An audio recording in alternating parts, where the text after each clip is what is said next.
जगाला शांतीचा संदेश देणारे महाकारुण तथागत सम्यक संबुद्ध भगवंताने निर्माण केलेला सद्धम्म प्रचार आणि प्रसार करणारा पूजनीय भिक्खू संघ यांना त्रिवार वंदन. प्रियदर्शी राजा सम्राट अशोक विश्वभूषण डॉक्टर बाबासाहेब आंबेडकर यांना अभिवादन. भगवान बुद्ध आणि त्यांचा धम्म प्रथम खंड भाग पहिला जन्मापासून परिवज्यपर्यंत हे सुरू आहे. त्यामधील पाठ 8 विवाह.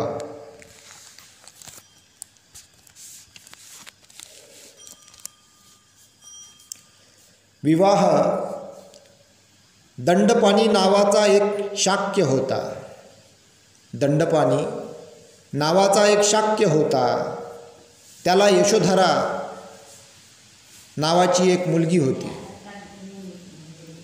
त्याला यशोधरा नावाची एक मुलगी होती. ती आपल्या सौंदर्याविषयी आणि चारित्र्याविषयी प्रसिद्ध होती. यशोधरेने 16व्या वर्षात पदार्पण केले होते व दंडपाणी तिच्या लग्नाच्या चिंतेत होता. त्यावेळच्या प्रथेप्रमाणे दंडपाणीने आपल्या मुलीच्या स्वयंवरात भाग घेण्याकरिता शेजारच्या सर्व देशांतील युवकांना निमंत्रणे धाडली. सिद्धार्थ गौतमालाही निमंत्रण पाठविण्यात आले होते. सिद्धार्थ गौतमालाही 16 वर्ष पूर्ण झाली होती. त्याच्या मातापित्याला देखील त्याच्या विवाहाची अशीच काळजी लागली होती. त्यांनी त्याला त्या स्वयंवरात जाण्यास आणि यशोधरेचे पाणी ग्रहण करण्यास सांगितले. त्याने आपल्या मातापित्याच्या इच्छेला मान दिला. जमलेल्या सर्व युवकातून यशोधरेने सिद्धार्थ गौतमालाच वरिले. दंडपाणी विशेष प्रसन्न नव्हता. जमलेल्या सर्व युवकातून यशोधरेने सिद्धार्थ गौतमालाच वरिले. दंडपाणी विशेष प्रसन्न नव्हता. या विवाहाच्या यशस्वीतेबद्दल तो साशंक होता.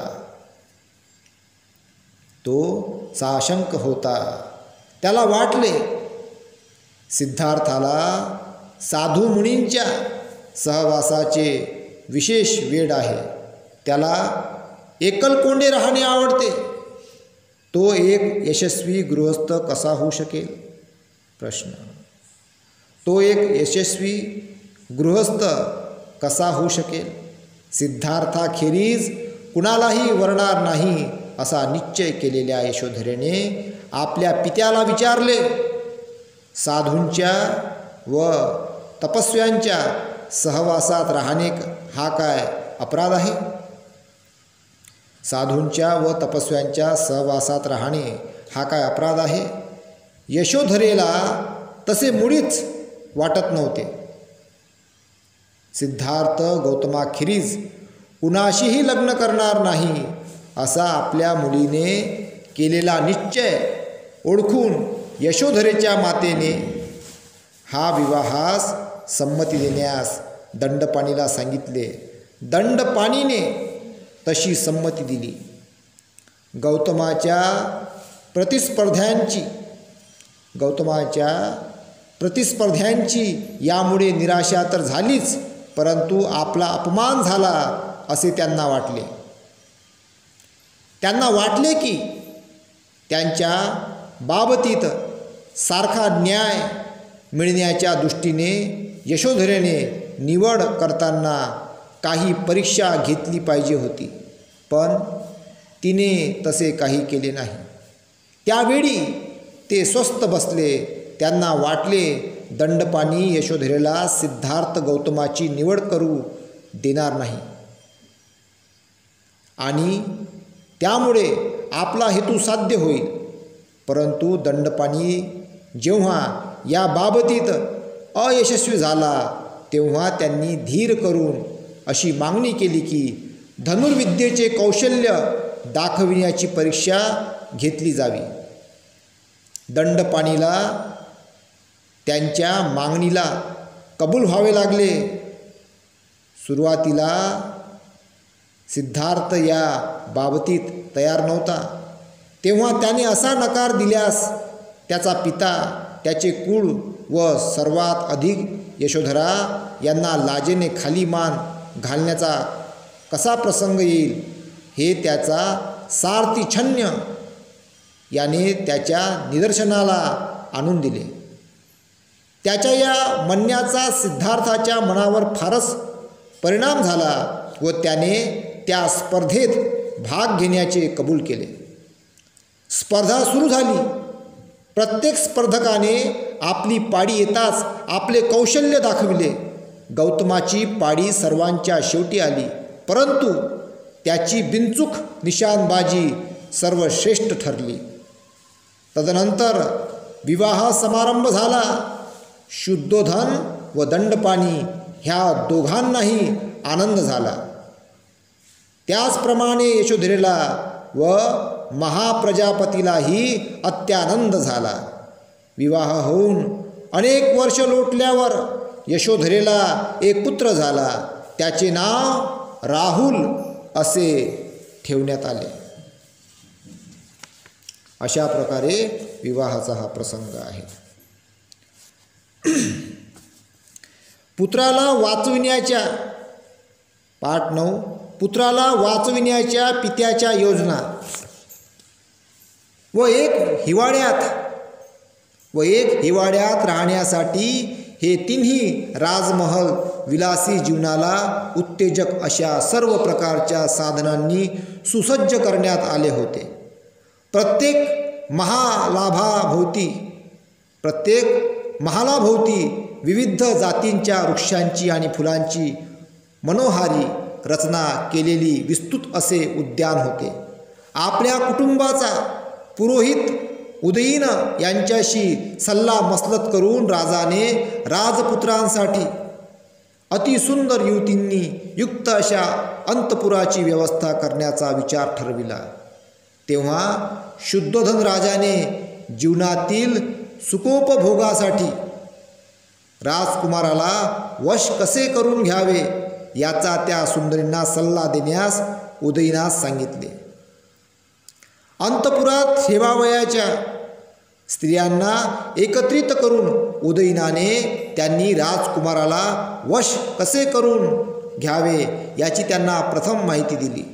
त्यांना उद्देशून तो म्हणाला, तुम्ही या प्रकारच्या सर्व वशीकरण कलात कुशल आहात. तुम्ही मदनाची भाषा जाणण्यात चतुर आहात. तुमच्या ठायी सौंदर्य आणि आकर्षकता परिपूर्ण आहे. तुम्ही तुमच्या कसबात वाकबगार आहात. तुमच्या या कलागुणांनी ज्यांच्या ठायी काही वासना शिल्लक राहिलेली नाही अशा योग्यांचे तो सुद्धा तुम्ही चित्त अस्वस्थ करू शकता. अशा योग्यांचे सुद्धा तुम्ही चित्त अस्वस्थ करू शकता आणि ज्यांना केवळ स्वर्गीय अप्सराच भुलू शकतात अशा देवांना सुद्धा तुम्ही आपल्या मोहपाशात गुरफटू शकता. हृदयातील भावना व्यक्त करण्याच्या तुमच्या कौशल्याने, तुमच्या नखरेलपणाने, तुमच्या शरीर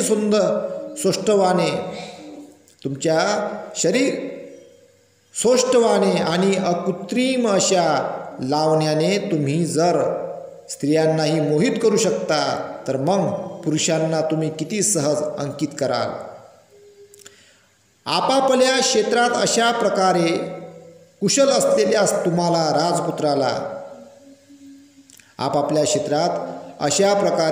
असलेल्या तुम्हाला राजपुत्राला जिंकून त्याला तुमचा बंदी करणे व प्रेम रज्जूंनी बांधून त्याला तुमचा अंकित करून ठेवणे असाध्य नाही. या बाबतीत तुमच्या हातून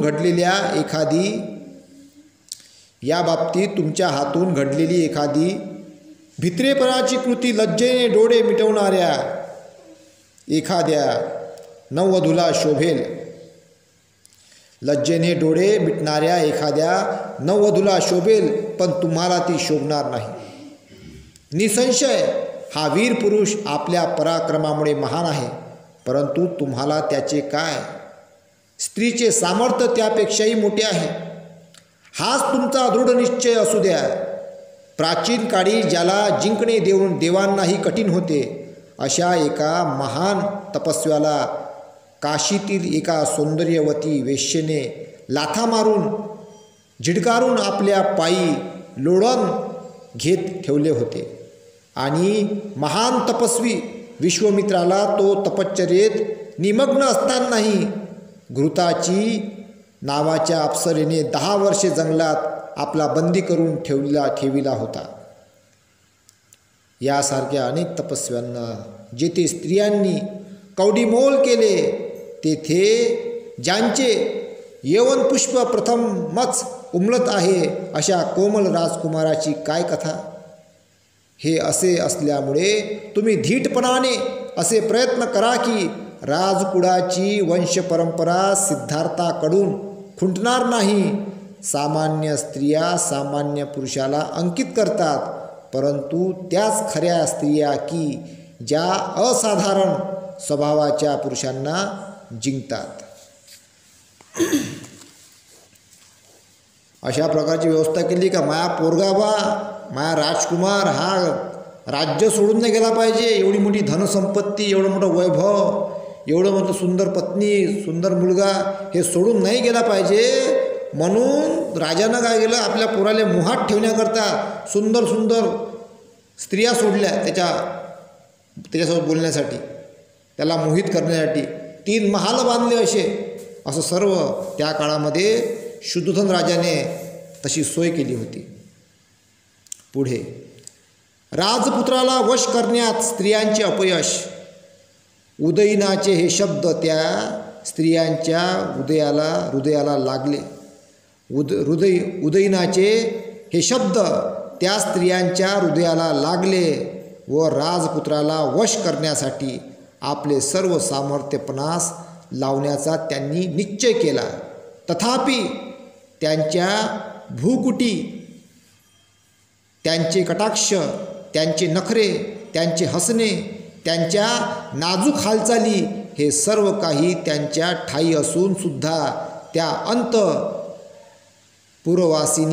युवतींना आपण राजपुत्राला वश करू शकू अशी स्वतःबद्दल खात्री वाटत नव्हती. परंतु पुरोहित उदयनाच्या प्रेरणेमुळे, राजपुत्राच्या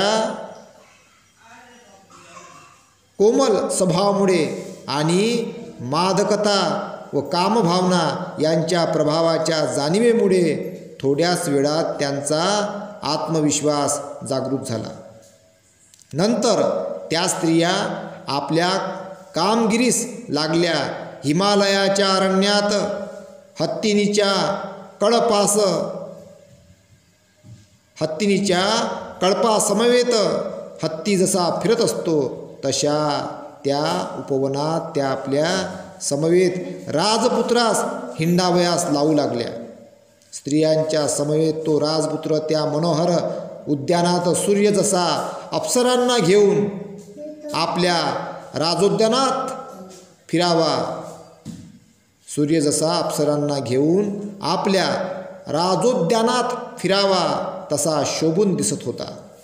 त्यांच्यापैकी काही जणींनी कामाकुल होऊन सहज लागलेल्या धक्क्यात त्याला आपल्या भरदार व पिनस्तनाशी दाबून धरले, तर दुसऱ्यांनी ठेच लागून पडत असल्याचा बहाणा करून त्याला घट्ट आलिंगन दिले व आपले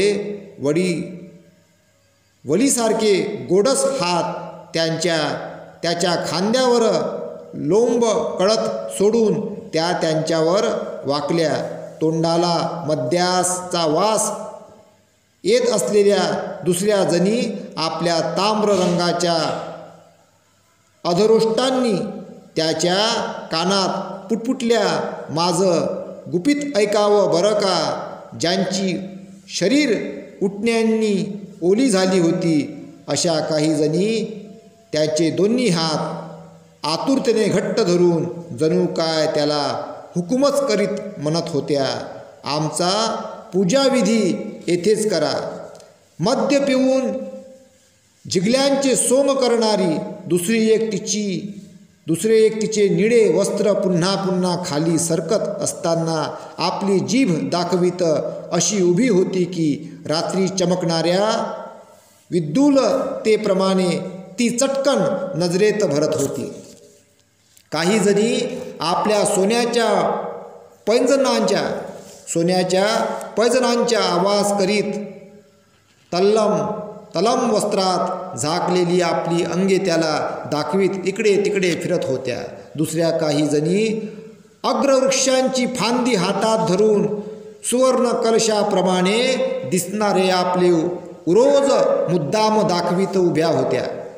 कमलांच्या ताटव्यातून आणलेले कमलपुष्पे हातात धरलेली एक नयना कमलावती पद्यादेवीसारखी त्या कमलमुख राजपुत्राशेजारी उभी होती. दुसरी एक सहज समजू शकेल असे मधुर गीत हावभावपूर्वक गात त्या आत्मसंयमी पुरुषाला कामोत्सुक करण्याचा प्रयत्न करीत होती आणि आपल्या नेत्रकटाक्षाने जणू काय म्हणत होती, तुम्ही भ्रमात आहात बरं का महाराज. दुसरी एक जण आपल्या तेजस्वी चेहऱ्यावर आपल्या भूकुटीची कमान ताणून वीरपुरुषांचा आविर्भाव आणून त्याची नक्कल करीत होती.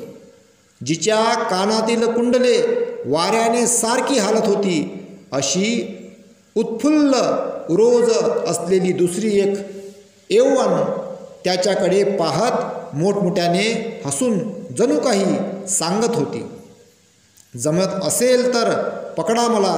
दुसरीकडे जात असताना दुसऱ्या एकीने त्याला पुष्पहाराने बांधून ठेवले तर बाकीच्या काही जणी मधुर पण हत्तीच्या मस्तकावरील अंकुशाप्रमाणे बोचक अशा शब्दांचा मारा करून त्याला जणू काय शिक्षाच करीत होत्या.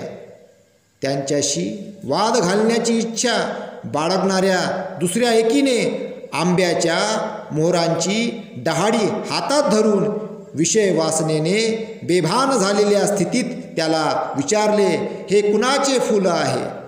दुसरी एक जण पुरुषी आव आणून त्याला म्हणाली, स्त्रीकडून जिंकला गेलेला तू आता जा ही पृथ्वी पादाक्रांत कर. दुसरी एक चंचला नयना आपले नीलकमल हुंगीत उत्तेजित अवस्थेत काहीशा अस्पष्ट शब्दात राजपुत्राला उद्देशून म्हणाली, नाथ, मधु सुगंधी मोहरांनी बहरलेला हा आम्र वृक्ष पहा, यावर बसून सोन्याच्या पिंजऱ्यात बंद करून ठेवल्याप्रमाणे कोकिळा येथे गात आहे. इकडे या आणि हा अशोक वृक्ष पहा. प्रेमिकांची दुःखे तीव्र करणाऱ्या या वृक्षांवर बसून हे भ्रमर असा गुंजारव करीत आहेत की जणू काय ते कामाग्नीने होरपळून निघाले आहेत.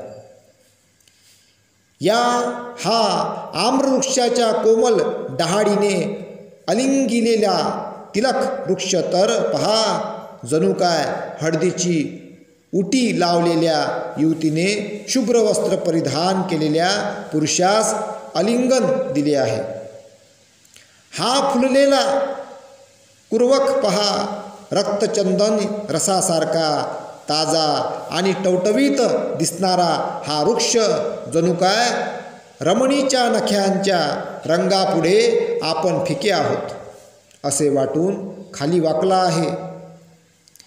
या आणि सभोवार अंकुरलेला हा तरुण अशोक बघा, जणू काय आमच्या हाताच्या सौंदर्यापुढे लज्जित होऊन तो उभा आहे. ज्याच्या काठावर सभोवार सिंदूरवराचे कुंज उगवलेले आहेत असे हे सरोवार असे सरोवर पहा, जणू काय शुभ्र व तल्लम वस्त्रांकित अशी रूपसुंदरीच आराम घेत पहुडावी असे ते दिसत आहे. स्त्री जातीचे सार्वभौम सामर्थ्य पहा, पलीकडे पाण्यात जी चक्रवाकी पुढे जात आहे आणि तिचा प्रियकर चक्रवाक पक्षी एखाद्या दासाप्रमाणे तिच्या मागोमाग जात आहे. आपल्यास तंद्रीत गात असलेल्या कोकिळाचे ते स्वरलाप ऐका. दुसरी कोकिळा जणू काय त्याला निर्भयपणे रुकार दिल्यागत गात आहे असे वाटते. वसंत ऋतूत पक्षात निर्माण होणारा उन्माद आपणातही निर्माण झाला असता व आपण किती बुद्धिमान आहोत अशा विचारात मग्न राहणाऱ्या पंडितांचा विचार आपणात नसता तर किती चांगले झाले असते. अशा प्रकारे प्रेमासक्त झालेल्या या प्रमदांनी प्रेमयुद्धाच्या सर्व प्रकारच्या कृत्यांनी राजपुत्रांवर हल्ला केला. तथापि अशा प्रकारचे आक्रमण झाले असतानाही तो आत्मसंयमी राजपुत्र प्रमुदित झाला नाही किंवा हसलाही नाही. त्यांच्या नैसर्गिक अवस्थेत त्या स्त्रियांना पाहून तो राजपुत्र स्थिर व एकाग्र मनाने विचार करू लागला. या स्त्रियांत अशा कोणत्या गोष्टीची उणीव आहे की त्यांना इतकेही दिसू नये की यौवन हे चंचल आहे. कारण वार्धक्य हे सौंदर्यात जे काही आहेत ते सर्व नष्ट करणारे आहे. अशा प्रकारे ह्या स्तुतिसुमनांचा वर्षाव अनेक महिने व वर्षे सारखा चालला होता, परंतु तो सफल झाला नाही. बघा, म्हणजे याच्यावरून हे समजण्यासारखी गोष्ट आहे का इथं माणूस हारते सगळं. मोठे मोठे राजे महाराजे जेवढे होऊन गेले या भगवान बुद्धांच्या सिद्धार्थाच्या काळानंतर सगळे ह्या मोहात पडून आपलं राजवैभव हारले, बर्बाद झाले. आणि आजही ह्या मोहात पडून बरेच जण आपली संपत्ती गमावतात, बर्बाद होतात, रडतात, दारू पितात, गांजा पितात, आत्महत्या करतात, भयंकर परेशान आहेत. पण ह्या युद्धाला जिंकलं सिद्धार्थ गौतमांनी बोधिसत्व अवस्थेत असताना. लय मोठी अवस्था आहे. स्वतःला जिंकलं त्यांनी. जग जिंकणं सोपं आहे. जो स्वतःला जिंकतो तोच सगळ्यात मोठा योद्धा. पुढे महामंत्र्यांकडून राजपुत्राची समजूत. त्या तरुण स्त्रिया अयशस्वी झाल्या व राजपुत्र काही त्यांच्याकडे आकर्षित झाला नाही हे उदयीनाच्या लक्षात आले. राजनीतीत कुशल असलेल्या उदयीनाने स्वतःच शेवटी राजपुत्राशी बोलण्याचे ठरविले. राजपुत्रास एकांतात भेटून उदयीन त्याला म्हणाला, तुझा एक अनुरूप मित्र म्हणून ज्या अर्थी राजाने माझी नेमणूक केली आहे त्या अर्थी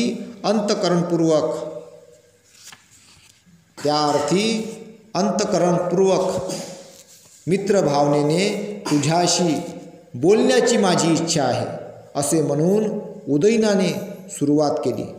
जे अहितकारक आहे त्याच्यापासून परावृत्त करणे, जे हितकारक आहे ते करण्यास प्रवृत्त करणे व संकटकाळी सोडून न जाणे ही मित्राची 3 लक्षणे आहेत. मित्रत्वाचे अभिवचन दिल्यानंतरही पुरुषार्थापासून तुला दूर जात असताना पाहून मी त्याकडे दुर्लक्ष करणे म्हणजे मी मित्रत्वाला पारखा झालो असे होईल. कपटाने सुद्धा स्त्रीला वश करणे हे योग्यच आहे. त्यामुळे मनुष्याची लज्जाही जाते व त्याचे रंजनही होते. आदरपूर्वक वागणूक व तिच्या इच्छेची परिपूर्ती यांनी स्त्रीचे हृदय बांधले जाते. सद्गुणच खऱ्या अर्थाने प्रेमाचे कारण असतात. सद्गुणच किती मोठा शब्द आहे. सद्गुणच खऱ्या अर्थाने प्रेमाचे कारण असतात, कारण स्त्रीला आदरभाव आवडतो. मग हे विशाल नयनांच्या राजपुत्रा जरी तुझ्या मनात नसेल तरी तुझ्या सौंदर्याला साजेसा शालीनतेने तू त्या स्त्रियांना प्रसन्न करण्याचा प्रयत्न नाही का करणार? विनय हा स्त्रियांना सुगंधी उठण्याप्रमाणे सुखकर वाटतो. विनय हा एक बहुमोल अलंकार आहे. विनया वाचून सौंदर्य हे पुष्पविहीन उद्यानासारखे आहे. पण केवळ विनयाचा काय उपयोग? त्यांच्या बरोबर हृदयातील भावनेचीही जोड असली पाहिजे. मोठ्या कष्टाने प्राप्त होणारे कामभोग तुझ्या मुठीत आहे, मग खात्रीने तू त्याचा तिरस्कार का करावा? काम हाच सर्वप्रथम पुरुषार्थ मानून प्राचीन काळी इंद्राने गौतम ऋषीची पत्नी अहिल्या तिचे प्रियाराधान केले. अशाच प्रकारे अगस्ती ऋषीसुद्धा सोमाची पत्नी रोहिणी हिच्याशी रममान झाला. आणि श्रुती सांगतात लोपामुद्रेचीही तीच गत आहे. महान तपस्वी बृहस्पतीने औतथ्याची पत्नी व मरुताची कन्या ममता हिला भोगून भारद्वाजाला जन्म दिला. श्रेष्ठदाता अशा चंद्राने बृहस्पतीच्या पत्नीला ती अर्घ्यप्रदान करीत असताना ग्रहण करून तिच्या ठाई दिव्य बुधाला जन्म दिला. अशाच प्रकारे प्राचीन काळी विषयासक्त झालेल्या पराशर ऋषीने सुद्धा यमुना नदीच्या काठी वरुणाच्या मुलाची मुलगी कुमारी काली हिच्याशी सहवास केला. कामातुर वशिष्ठ ऋषीने अक्षमाला नावाच्या एका खालच्या जातीतील हीन स्त्रीशी रथ होऊन कपिंगलाद नावाच्या पुत्रास जन्म दिला. आणि वार्धक्याने गलित गात्र झालेल्या असतानाही राजर्षी ययाती चैत्ररथ वनात विश्वाकी अप्सरेबरोबर रममान झाला. आणि पत्नीशी संभोग केल्याने आपल्या मृत्यू ओढवेल ही जाणत असूनसुद्धा कौरव नरेश पंडू माद्रीच्या सौंदर्य गुणांवर मुग्ध होऊन विषय सुखाच्या अधीन झाला. यासारख्या अनेक महान पुरुषांनी सुखासाठी निंदनीय कामभोगाचा अवलंब केला तर मग जे भोग प्रशंसनीय आहे अशांचा अवलंब करणे किती सुखद होईल. आणि असे असताना तुझ्यासारख्या शक्ती व सौंदर्य संपन्न युवकाने ज्या सुखाच्या अधीन सर्व जग आहे आणि ज्या सुखांवर स्वभावतःच तुझा हक्क आहे त्या सुखाची उपेक्षा करावी हे आश्चर्य आहे. अशा प्रकारे उदयीन त्याच्याशी सिद्धार्थ गौतम यांच्याशी चर्चा केली. उदयीनाने राजपुत्राचे महामंत्र्यास उत्तर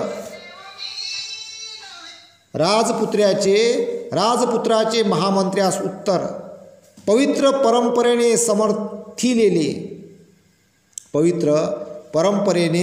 समर्थिलेली व योग्य वाटणारी महामंत्र्याची ही वचने ऐकून मेघगर्जनेसारख्या आपल्या आवाजात राजपुत्राने उत्तर दिले. माझ्याबद्दलचा स्नेहभाव व्यक्त करणारी तुझी ही भाषा तुला योग्यच आहे, परंतु माझ्या संबंधी तुझी चूक कुठे होत आहे हे मी तुला पटवून देईन. मी ऐहिक विषयाची अवहेलना करीत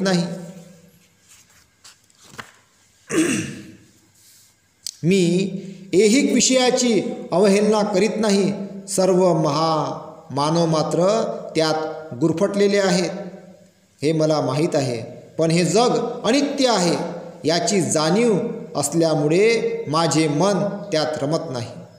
यद्यपि हे स्त्री सौंदर्य कायम राहिले तरीसुद्धा विषयोपभोगातच आनंद मानून राहणे सुज्ञ माणसाला शोभणार नाही. सुज्ञ माणसाला शोभणारे नाहीत. आणि जरी तू म्हणत असलास की थोर थोर महात्मेसुद्धा विषय वासनेला बळी पडले, तरी त्यांच्या त्या उदाहरणांना भुलू नकोस, कारण त्यामुळे शेवटी त्यांचा नाशच झालेला आहे. जेथे सर्वनाश आहे किंवा जेथे ऐहिक विषयाचा मोह आहे, अथवा जिथे आत्मसंयमनाचा अभाव आहे, अशा ठिकाणी खरीखुरी महात्मता असूच शकत नाही. आणि स्त्रियांशी वरकरणी प्रेम करून वागावे असे जेव्हा तू म्हणतोस, तेव्हा ते वरकरणी प्रेम जरी आदरपूर्वक असले तरी मला त्याची गोडी वाटत नाही. जेथे खरेपणा नसेल तेथे स्त्रीची इच्छापूर्ती करण्यातही मला मुळीच आवडणार नाही. जर संयोग मनापासून व नैसर्गिक नसेल तर त्या संयोगाचा धिक्कार असो, असेच मी म्हणेन. म्हणजे याच्यापासून हे उदाहरण अधिक शिकण्यासारखं आहे का पती पत्नीनं प्रामाणिक राहायला पाहिजे बात, म्हणून त्याच्यात नैसर्गिक नसेल म्हणून त्याच्यामध्ये सिद्धार्थ गौतमांनी त्याचा धिक्कार केलेला आहे. मन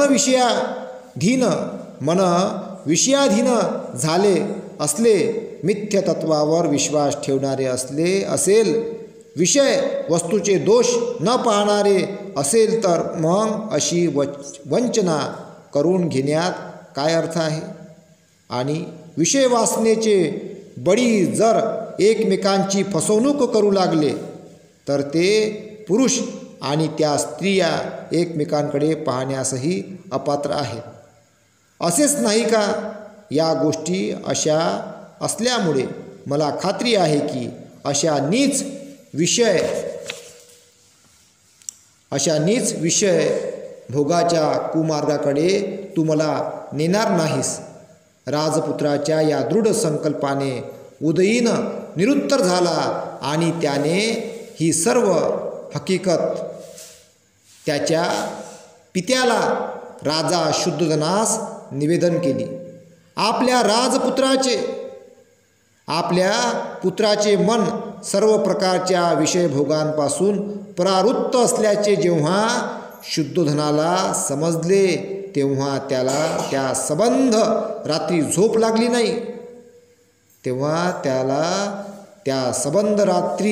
झोप लागली नाही. हृदयात बाण रुतलेल्या हत्तीसारखा तो विव्हल झाला. राजपुत्र सिद्धार्थाला भोगमय जीवनाच्या सुखाकडे आकर्षित करण्याचा मार्ग शोधण्यासाठी व आपल्या जीवनाला ज्या प्रकारची कलाटणी तो देण्याचा संभव होता, त्यापासून त्याला परावृत्त करण्यासाठी राजा शुद्धोधनाने आपल्या मंत्र्यांच्यासह विचार करण्यात पुष्कळ वेळ खर्च केला. पण आतापर्यंत योजिलेल्या उपायाखेरीज दुसरा कोणताही उपाय त्यांना सुचला नाही. आणि ज्यांच्या पुष्पमाला अलंकार व्यर्थ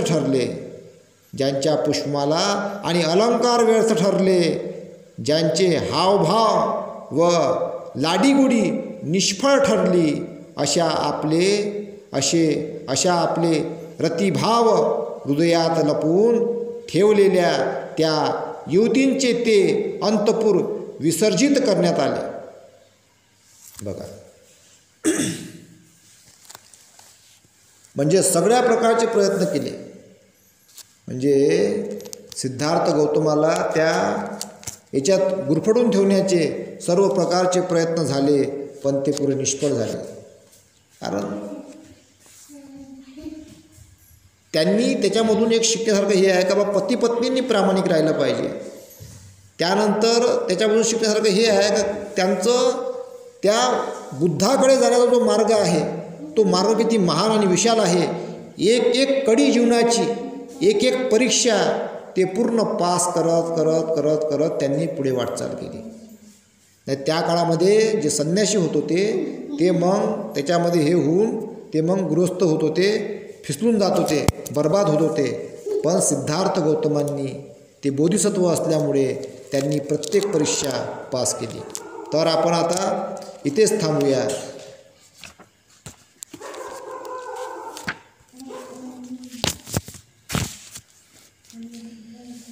त्यांच्या धम्माचा प्रसार करण्याची प्रतिज्ञा म्हणा.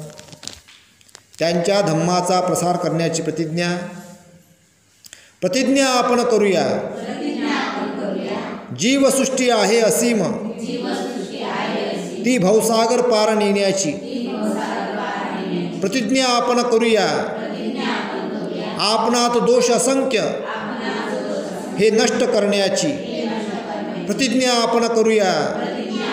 आहेत सत्य अनंत ती पूर्ण आकलण्याची प्रतिज्ञा आपण करूया. भगवान बुद्धांचा अतुल्य मार्ग तो संपूर्ण साध्य करण्याची. नमो बुद्धाय. जय भीम.